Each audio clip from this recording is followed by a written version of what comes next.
ചോട്ടാ മുംബൈ തിയേറ്ററിൽ റിലീസാവുന്ന സമയത്ത് തിയേറ്ററിൽ പോയി കണ്ടിട്ടില്ല. അതിൻ്റെ കാരണം എന്താണെന്ന് വെച്ച് കഴിഞ്ഞാൽ അച്ഛൻ മരിക്കുന്നതിന് മുമ്പ് അമ്മയെ കൊണ്ട് എടുപ്പിച്ച 2 തീരുമാനങ്ങളാണ്, അല്ലെങ്കിൽ പ്രോമിസ് ചെയ്യിപ്പിച്ച കാര്യങ്ങളാണ്. ഒന്ന്, മക്കൾ തിയേറ്ററിൽ പോയി സിനിമ കാണാൻ അനുവദിക്കില്ല. 2, മക്കൾക്ക് 2 വീലർ വാങ്ങിച്ച് കൊടുക്കില്ല. എന്താവശ്യത്തിനാണ് മൂപ്പർ അങ്ങനെ ഒരു പ്രതിജ്ഞ എടുപ്പിച്ചത് എന്ന് എനിക്കറിയില്ല.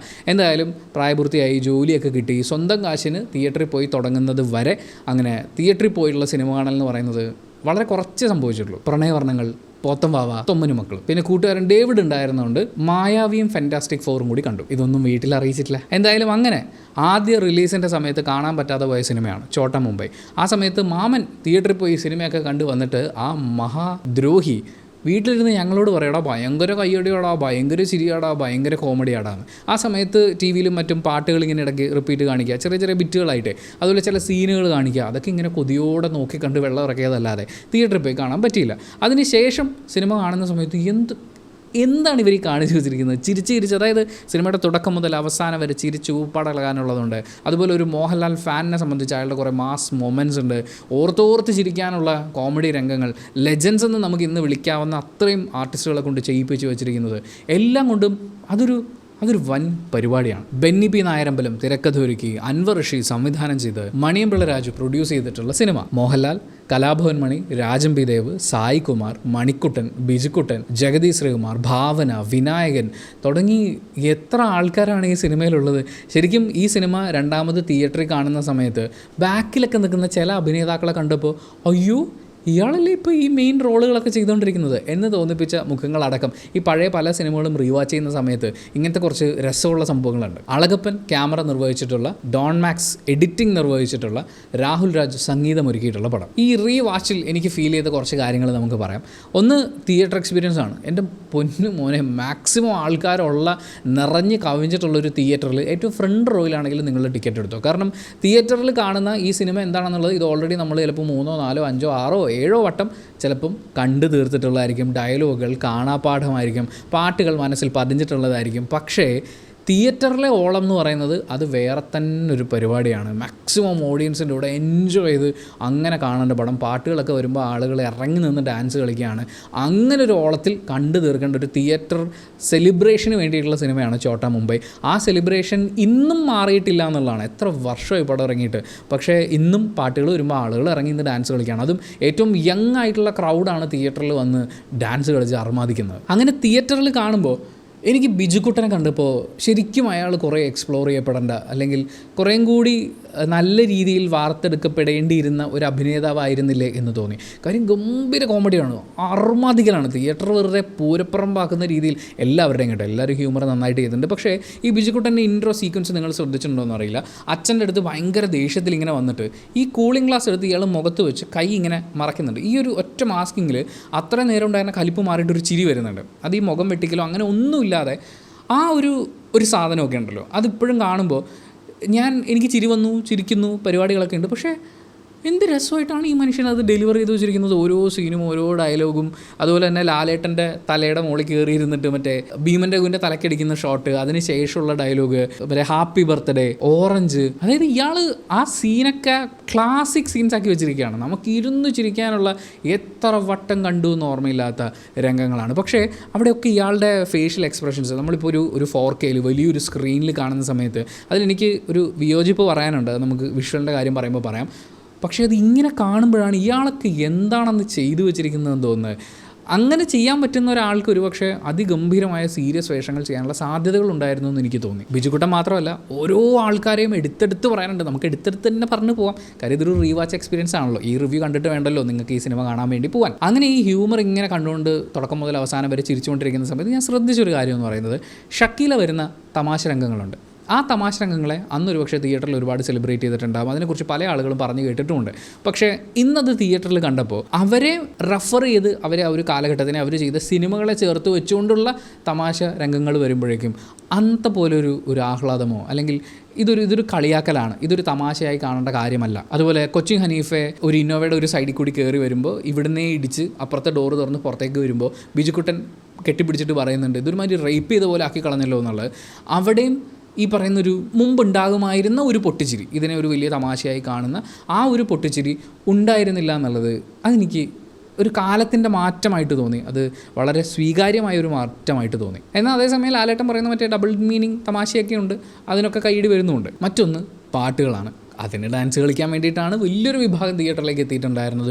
എന്ത് ഗംഭീര ട്രാക്കുകളാണ്. ഇന്നും ആളുകളെ ഇരിക്കുന്നിടത്തുനിന്ന് എണീപ്പിച്ച് ഡാൻസ് കളിപ്പിച്ച് ആഘോഷിപ്പിക്കാൻ പറ്റുന്ന പാട്ടുകൾ രാഹുൽ രാജ് അന്ന് ഉണ്ടാക്കി വെച്ചിട്ടുണ്ടെന്ന് പറയുമ്പോൾ ഇതിൻ്റെ ബാക്ക്ഗ്രൗണ്ട് സ്കോർ പോയിരിക്കുന്നത് എല്ലാം ഭയങ്കര അടിപൊളിയായിട്ടാണ്. നിങ്ങളതിൽ രാജംബി ദേവിനെ കാണിക്കുന്ന ഓരോ സീക്വൻസ് എടുത്ത് നോക്കിക്കോളൂ. മറ്റേ മകുടി ഊതുന്ന ടരരരരൻ ആ സാധനമാണ് രാജംബി ദേവിൻ്റെ ഡിഫറെൻറ്റ് സിറ്റുവേഷൻസിൽ യൂസ് ചെയ്തിരിക്കുന്നത്. പാമ്പ് ചത്തോ എന്നുള്ള രീതിയിൽ പുള്ളി അവിടെ കിടക്കുന്ന സമയത്ത് ഇതേ ട്യൂണിൻ്റെ തന്നെ ഒരു മരണ സമയത്തുള്ള ഒരു ട്രാക്ക് പോലെ അവർ അങ്ങനെ സെറ്റ് ചെയ്തിട്ടുണ്ട്. അങ്ങനെ ഭയങ്കര രസമായിട്ട് മ്യൂസിക്കിൽ കുറേ എലമെൻറ്റ്സ് അവർ ചെയ്തു വെച്ചിട്ടുണ്ട്. ഒരുപക്ഷെ അന്ന് തിയേറ്ററിൽ മാത്രമല്ല, ഈ പാട്ടുകളൊക്കെ ഇറങ്ങിയതിന് ശേഷം നമ്മളൊക്കെ സ്ഥിരം കേൾക്കുന്ന പാട്ടുകളായി മാറി.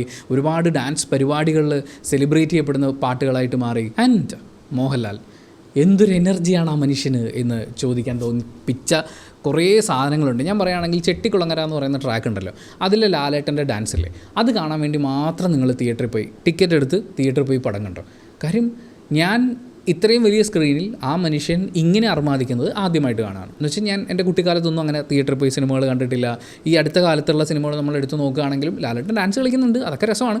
പക്ഷേ ഇത് വേറൊരു സാധനമാണ്. അങ്ങനെ ഡാൻസ് ചെയ്യുന്നത് കാണുക എന്ന് പറയുന്നത് അത് ഭയങ്കര രസമുള്ളൊരു പരിപാടിയാണ്. നമുക്കും ആ ഒരു എനർജി ഫീൽ ചെയ്യും. അത് കാണാൻ വേണ്ടിയിട്ട് മാത്രം നിങ്ങൾ ടിക്കറ്റ് എടുത്ത് തിയേറ്ററിൽ പൊക്കോളൂ എന്ന് ഞാൻ പറയും. ഇതിൽ വളരെ സീരിയസ് ആയിട്ടുള്ള രംഗങ്ങളിൽ പോലും ഒരു തമാശ ഉപയോഗിച്ചിട്ടുണ്ട്. ഇപ്പം ഏറ്റവും ലാസ്റ്റ് ഭാഗത്തേക്ക് വരുമ്പോൾ നന്നാവാനുള്ള ലേഹ്യം വല്ലതും ഉണ്ടെങ്കിൽ വാങ്ങിച്ചാൽ ഞാൻ നന്നാവാം എന്ന് ലാലേട്ടൻ പറയുന്നത്, അതിൽ പെയിനുണ്ട്, എന്നാൽ അതേസമയം ഇവന് വിവരമില്ല, ഇവൻ ഒരു ഉത്തരവാദിത്വം ഇല്ലാത്ത ഒരുത്തനാണ് എന്ന് പറയുന്ന സാധനം അതുപോലെ തന്നെ അവർ മെയിൻറ്റെയിൻ ചെയ്യുന്നുണ്ട്. ലാലേട്ടൻ ചെയ്തിരിക്കുന്ന ആക്ഷൻ പരിപാടികളാണെങ്കിലും ഇതിൽ ഇത്രയും ഹ്യൂമറൊക്കെ കൈകാര്യം ചെയ്യുമ്പോഴും പുള്ളിയുടെ 1-2 മാസ് സീനുകളൊക്കെ ഉണ്ട്. സാറ് കുളിച്ച് റെഡി ആയിട്ടിരി, ഞങ്ങളൊന്ന് വന്ന് കാണുന്നുണ്ട്, അല്ലെങ്കിൽ ഞാനൊന്ന് വന്ന് കാണുന്നുണ്ട് എന്നൊക്കെ പറയുന്ന പോലത്തെ സാധനങ്ങളൊക്കെ വരുമ്പോഴും ഒക്കെ ആ ഒരു ഫീലുണ്ട്. നമ്മൾ മറ്റേ തുടരും വന്നതിന് ശേഷം എല്ലാവരും പറയുന്നതാണല്ലോ, ലാലേട്ടൻ പണ്ട് തുടങ്ങി വെച്ചതേ തീർന്നിട്ടില്ല, അത് തന്നെ തുടർന്നുകൊണ്ടിരിക്കുകയാണ്. മറ്റൊരു പേര് രാജംബി ദേവാണ്. അദ്ദേഹത്തിനെ പരാമർശിക്കാതെ എനിക്ക് വീഡിയോ ചെയ്യാൻ പറ്റില്ല. കാരണം ഈ സിനിമയുടെ ഷൂട്ട് നടക്കുന്ന സമയത്ത് പുള്ളിക്ക് കാഴ്ചയില്ലായിരുന്നു, അല്ലെങ്കിൽ വെള്ള നിറം മാത്രമേ കാണാൻ പറ്റുള്ളൂ എന്നൊരു സാഹചര്യത്തിലായിരുന്നു എന്ന് കേട്ടു. ആ സാഹചര്യത്തിൽ നിന്നുകൊണ്ടാണ് അങ്ങേരിത് ഡെലിവറി ചെയ്തതെന്ന് പറയുമ്പോൾ ഒന്ന് ആലോചിച്ച് നോക്കണം. അത് നിങ്ങൾ രണ്ടാമത് ഈ സിനിമ ഇപ്പോൾ തിയേറ്ററിൽ പോയി കാണാൻ പൈസ ഇല്ല എന്നൊക്കെ പറഞ്ഞ് കമൻറ്റ് ചെയ്യുന്ന കുറേ ആളുകളുണ്ട്. നിങ്ങൾ യൂട്യൂബിൽ കണ്ടു നോക്കിക്കോളൂ, അല്ലെങ്കിൽ സൺ നെക്സ്റ്റിൽ അങ്ങോട്ട് സിനിമ കിടപ്പുണ്ട്, അതൊന്ന് കണ്ടു നോക്കിക്കോളൂ. എന്തൊരു ഡയലോഗ് ഡെലിവറിയാണ് രാജംബി ദേവ്. ആൻഡ് നമ്മൾ ഈ വലിയ സ്ക്രീനിൽ 4K കാണുന്ന സമയത്ത് അങ്ങേരുടെ ഫേഷ്യൽ മൂവ്മെൻറ്റ്സ് ഒക്കെ നമുക്ക് കാണാൻ പറ്റും. ഈ കുടിയന്മാരുടെ സ്പിരിറ്റ് എടുത്തരുതെന്ന് പറയുന്നത്, മറ്റേ ടസ്കറൊക്കെ തിയേറ്റർ ഇങ്ങനെ ഇളകുകയാണ്. അതായത് തിയേറ്റർ ഇങ്ങനെ കുലുങ്ങുന്ന പോലെയൊക്കെ നമുക്ക് ഫീൽ ചെയ്യും. സായ് കുമാർ ആ ഇമോഷണൽ സാധനങ്ങളും അതിൻ്റെ കൂടെ ഹ്യൂമറും, അതിലേറ്റവും രസം എന്ന് പറയുന്നത് ആശാനെ ഹാപ്പി ബർത്ത്ഡേ എന്ന് ബിജുക്കുട്ടൻ പറയുന്ന സീനിൽ പുള്ളി കൊടുക്കുന്ന റിയാക്ഷനൊക്കെ ഉണ്ടല്ലോ, ഈ ദേഷ്യവും കലിപ്പും എല്ലാം ഉണ്ട്. പക്ഷേ അത് ഭയങ്കര രസമുള്ളൊരു സീനാണ്. ഭാവന മാത്രമല്ല, ഈ സിനിമയിലെ സ്ത്രീ കഥാപാത്രങ്ങളൊക്കെ നമ്മൾ നോക്കുകയാണെങ്കിലും ഇതൊക്കെ നല്ല സ്കെയിലിലാണ് ചെയ്തിരിക്കുന്നത്. ഇതിൽ ലാലേട്ടൻ വീട്ടിൽ നിന്ന് വഴക്കിട്ടിറങ്ങിയതിന് ശേഷം മാർക്കറ്റിൽ നിന്ന് മീൻ വാങ്ങിക്കുന്ന സമയത്ത് അനിയത്തിമാരുമായിട്ടുള്ളൊരു കോൺവെർസേഷൻ ഉണ്ട്. ആ കോൺവെർസേഷനിൽ ഈ 2 അനിയത്തിമാരും ചേട്ടനെ എങ്ങനെയാണ് നോക്കി കാണുന്നത്. ഇപ്പോൾ മൂത്ത പെങ്ങൾ ഭയങ്കര ബഹുമാനത്തോടു കൂടി നോക്കി കാണുന്നു, പക്ഷേ ഏറ്റവും ഇളയ ആൾ ഒരു കുസൃതിയുള്ള ഈ ചേട്ടനെ ഇടയ്ക്ക് ഇളക്കണം എന്ന് ആഗ്രഹിക്കുന്ന ഒരാളാണ്. ആ പട്ടീനെ ഇങ്ങോട്ട് കയറ്റണ്ടെന്ന് പറഞ്ഞു എന്ന് ഇളയ അനിയത്തി പറയുന്ന ആ ക്യാരക്ടർ ഉണ്ടല്ലോ, അതൊക്കെ ഭയങ്കര രസമായിട്ട് അവർക്ക് കൊടുക്കാൻ പറ്റിയിട്ടുണ്ട്. അത് ബെന്നി പി നായരമ്പലം ആ ക്യാരക്ടേഴ്സിനെ എഴുതി ഉണ്ടാക്കിയിരിക്കുന്ന ഭയങ്കര രസമുള്ളൊരു പരിപാടിയാണ്. ജഗതി ശ്രീകുമാർ ചെയ്തിട്ടുള്ള ക്യാരക്ടർ അങ്ങനെ അവിടുത്തെ ശരിക്കുള്ളൊരു ഗുണ്ടയാണ്. അതായത് നല്ല ഇടിയും പരിപാടിയൊക്കെ അറിയാവുന്ന ഒരാളാണ്, പക്ഷേ ഈ കൂട്ടത്തിൽ പുള്ളി വൻ കോമഡിയുമാണ്. ആ ഒരു സാധനമൊക്കെ ഞാനൊരു 100 കൂടി വെച്ച് എന്നൊക്കെ പറഞ്ഞു വരുന്നതൊക്കെ എന്ത് രസമായിട്ടാണ് ചെയ്തേക്കുന്നത്. പടക്കം ബഷീർ അർമാദിക്കുന്നതൊക്കെ കാണുമ്പോൾ ഇനിയും അങ്ങനെ ഒരു സുവർണ്ണ കാലത്തിന് വേണ്ടിയിട്ട് നമുക്ക് കൊതി തോന്നുകയെന്ന് പറയില്ലേ. ആൻഡ് മണിച്ചേട്ടൻ സ്ക്രീനിൽ വരുന്ന സമയത്ത് എനിക്ക് കലാഭവൻ എന്ന് പറയുന്നത് വളരെയധികം ഇമോഷണലി കണക്റ്റ് ആയിട്ടുള്ളൊരു ഫിഗറാണ്. അതുകൊണ്ട് തന്നെ അദ്ദേഹത്തെ സ്ക്രീനിൽ കാണുന്ന സമയത്തും ഇദ്ദേഹം ഇപ്പോൾ ജീവിച്ചിരിപ്പില്ല എന്ന് നമുക്കറിയാമല്ലോ, അത് അറിഞ്ഞുകൊണ്ടാണ് കാണുന്നത്. പക്ഷേ ആദ്യത്തെ കുറച്ച് സമയത്തേക്ക് ഉണ്ടായിരുന്ന സാധനങ്ങളിൽ നിന്നൊക്കെ വിട്ടിട്ട് അങ്ങേരുടെ പെർഫോമൻസിൽ പിന്നെ അങ്ങനെ നമ്മളിരുന്ന് കണ്ടുപോകും. അതായത് ഇവരൊന്നും ഇന്നില്ല എന്ന് എത്രയോ ആളുകൾ, ഇദ്ദേഹം മാത്രമല്ല ഈ സിനിമയിൽ നമ്മൾ കാണുന്ന കേൾക്കുന്ന കുറേ ആൾക്കാർ ഇന്നില്ല എന്ന് പറയുന്ന ഒരു കാര്യം നമുക്കറിയാം. പക്ഷേ സ്ക്രീനിൽ ഇവരൊക്കെ ഇങ്ങനെ കണ്ടുകൊണ്ടിരിക്കുക എന്ന് പറയുന്നത് അവർക്കുള്ളൊരു ട്രിബ്യൂട്ടായിട്ട് നമുക്ക് ഈ സിനിമയ്ക്ക് പോകാം. വിനായകനെ കാണുന്ന സമയത്ത് മുഴുവൻ വിനായകൻ്റെ ബാക്കിൽ നിൽക്കുന്ന ഒരാൾ പിന്നീട് മലയാള സിനിമയിൽ കുറേ ഗംഭീരമായ സിനിമകളുടെ ഭാഗമായിട്ടുണ്ട്. റോണി ഡേവിഡ് രാജ്. പുള്ളി ഇങ്ങനെ വെറുതെ നോക്കുന്നു, നിൽക്കുന്നു, നടക്കുന്നു, ഇത്രയൊക്കെ ഉള്ളൂ. പക്ഷേ ഇവരൊക്കെ ഏത് കാലം മുതൽ സിനിമ എന്ന് പറഞ്ഞ് ഇങ്ങനെ നടക്കുകയാണ് എന്ന് പറയുന്ന ആ ഒരു കാഴ്ച ഉണ്ടല്ലോ. അത് കാണുമ്പോൾ അവരുടെ ഇത്രയും കാലത്തെ ഒരു ഹാർഡ് വർക്കിൻ്റെ അതും കൂടിയാണ്. പഴയ പല സിനിമകളിലും നമ്മൾ നോക്കുമ്പോൾ ഇതുപോലെ കുറേ മുഖങ്ങൾ നമുക്ക് കാണാൻ പറ്റും, പിന്നീട് സെലിബ്രേറ്റ് ചെയ്യപ്പെട്ടിട്ടുള്ള കുറേ മുഖങ്ങൾ. അതും ഒരു സന്തോഷമായിരുന്നു. പിന്നെ പറയേണ്ടത് വിഷ്വലാണ്. അവർ 4K ചെയ്തിട്ട് ഇറക്കിയിട്ടുള്ളതാണ്. ഞാൻ ഷേണായ്സിൽ സ്ക്രീൻ 2-ലാണ് സിനിമ കാണുന്നത്. അത്യാവശ്യം നല്ല വിഷ്വൽ ക്വാളിറ്റി ഒക്കെ ആയിരുന്നു. പക്ഷേ ഷേണായ്സ് ആസ് ഓൾവേസ് വൃത്തികേട് കാണിച്ചു. സിനിമ ക്രോപ്പായിട്ടാണ് കണ്ടത്. കാരണം പുകവലി ആരോഗ്യത്തിന് ഹാനികരം എന്ന് പറയുന്നതിൻ്റെ കഴിഞ്ഞിട്ടുള്ള ദീർഘം മുതൽ കട്ടാണ്. ബാക്കി ഭാഗമൊക്കെ ക്രോപ്പായി പോയിട്ടുണ്ട്. ഞാൻ കുറേ വട്ടം ഷേണായ്സിൽ പോയി സിനിമ കണ്ടിട്ടുള്ളപ്പോഴൊക്കെ പറയേണ്ടി വന്നിട്ടുള്ള അതേ കാര്യമാണ് പറയുന്നത്. പൈസ കൊടുത്ത് തിയേറ്ററിൽ വന്ന് സിനിമ കാണുന്നവനെ റെസ്പെക്റ്റ് ചെയ്യും. ആ സിനിമ ഉണ്ടാക്കുന്ന ഫിലിം മേക്കറിനെ റെസ്പെക്റ്റ് ചെയ്യും. അത് ഈ പ്രൊജക്ടർ ഓപ്പറേറ്ററായിട്ട് നിൽക്കുന്ന ആളുടെ കുഴപ്പമാണെങ്കിൽ അത് ബാക്കിയുള്ളവർ ഇടപെട്ടൊന്ന് ശരിയാക്കിക്കുക.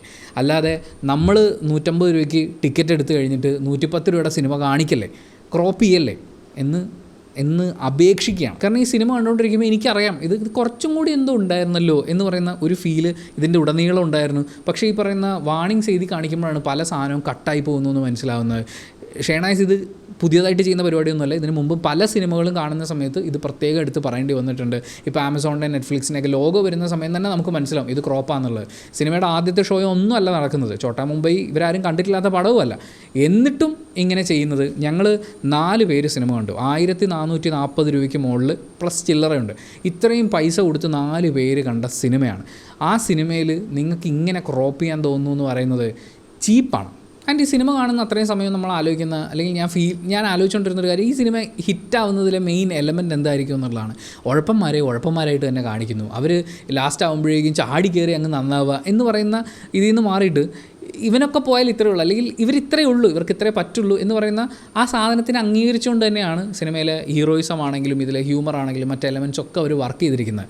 ആ ക്യാരക്ടേഴ്സിനോട് കാണിച്ചിട്ടുള്ളൊരു സത്യസന്ധത എന്ന് വേണമെങ്കിൽ നമുക്കതിനെ പറയാം. വളരെയധികം റിലേറ്റ് ചെയ്യാൻ പറ്റുന്ന സാഹചര്യങ്ങൾ, ഇമോഷണൽ സീക്വൻസുകൾ, ഇതിൻ്റെ ഇടയിൽ അതിഗംഭീരമായിട്ട് പെർഫോം ചെയ്യുന്ന ആർട്ടിസ്റ്റുകളെ കൊണ്ട് ചെയ്യിച്ചു വെച്ചിരിക്കുന്ന ഹ്യൂമർ രംഗങ്ങൾ, അടിമുടി ചിരിച്ച് കാണാവുന്ന, എൻജോയ് ചെയ്ത് കാണാവുന്ന ഒരു സിനിമ അനുഭവം. അത് വീണ്ടും തിയേറ്ററിലേക്ക് വന്നിരിക്കുന്നു, റിലീസ് ചെയ്ത് വന്നിരിക്കുന്നു. എനിക്ക് തോന്നുന്നു അന്ന് ഈ പടം എടുക്കാൻ ഉണ്ടായ ബഡ്ജറ്റ് ഉണ്ടല്ലോ, ആ ബഡ്ജറ്റ് ഒരാഴ്ചയ്ക്കുള്ളിൽ തിരിച്ച് അവരുടെ കയ്യിലേക്ക് വരുമെന്നുള്ളതാണ്. കാരണം ഈ സിനിമ തിയേറ്ററിൽ കണ്ടിട്ടുള്ള എല്ലാവരും എന്നെപ്പോലെ തന്നെ പുറത്തിറങ്ങിയിട്ട് പറയാൻ സാധ്യതയുള്ള കാര്യം, ഇത് തിയേറ്ററിൽ പോയി പറ്റിയാൽ മാക്സിമം ആൾക്കാരുടെ കൂടെ മാക്സിമം ആൾക്കാർ നിറഞ്ഞു കവിഞ്ഞിരിക്കുന്ന ഒരു തിയേറ്റർ സ്ക്രീനിൽ തന്നെ കാണാൻ നോക്കുക. ഈ സിനിമ അങ്ങനൊരു വാച്ചിങ് അർഹിക്കുന്നുണ്ട്. Thank you so much for watching this video. ഞാൻ ഈ വീഡിയോയിൽ പറഞ്ഞിട്ടുള്ളത് എൻ്റെ പേഴ്സണൽ ഒപ്പീനിയനാണ്. നിങ്ങൾ ഈ സിനിമ തിയേറ്ററിൽ കാണുമ്പോൾ, റീവാച്ച് ചെയ്യുമ്പോൾ നിങ്ങളുടെ എക്സ്പീരിയൻസ് എന്താണെന്നുള്ളത് കമൻറ്റ് ബോക്സിൽ രേഖപ്പെടുത്തുക. ആൻഡ് ഈ സിനിമ തിയേറ്ററിൽ കണ്ടിട്ടുള്ള ഒരാളാണ് നിങ്ങളെങ്കിൽ, ഇപ്പോഴല്ല പണ്ട് റിലീസാവുന്ന സമയത്ത് കണ്ടിട്ടുള്ള ആളാണെങ്കിൽ അന്നത്തെ നിങ്ങളുടെ എക്സ്പീരിയൻസസ് കൂടി ഒന്ന് ഷെയർ ചെയ്യാമോ? Thank you so much for watching this video. Video ഇഷ്ടപ്പെട്ടാൽ ലൈക്ക് ചെയ്യുക, കമൻറ്റ് ചെയ്യുക, ഷെയർ ചെയ്യുക, സബ്സ്ക്രൈബ് ചെയ്യുന്ന കാര്യം പരിഗണിക്കുക.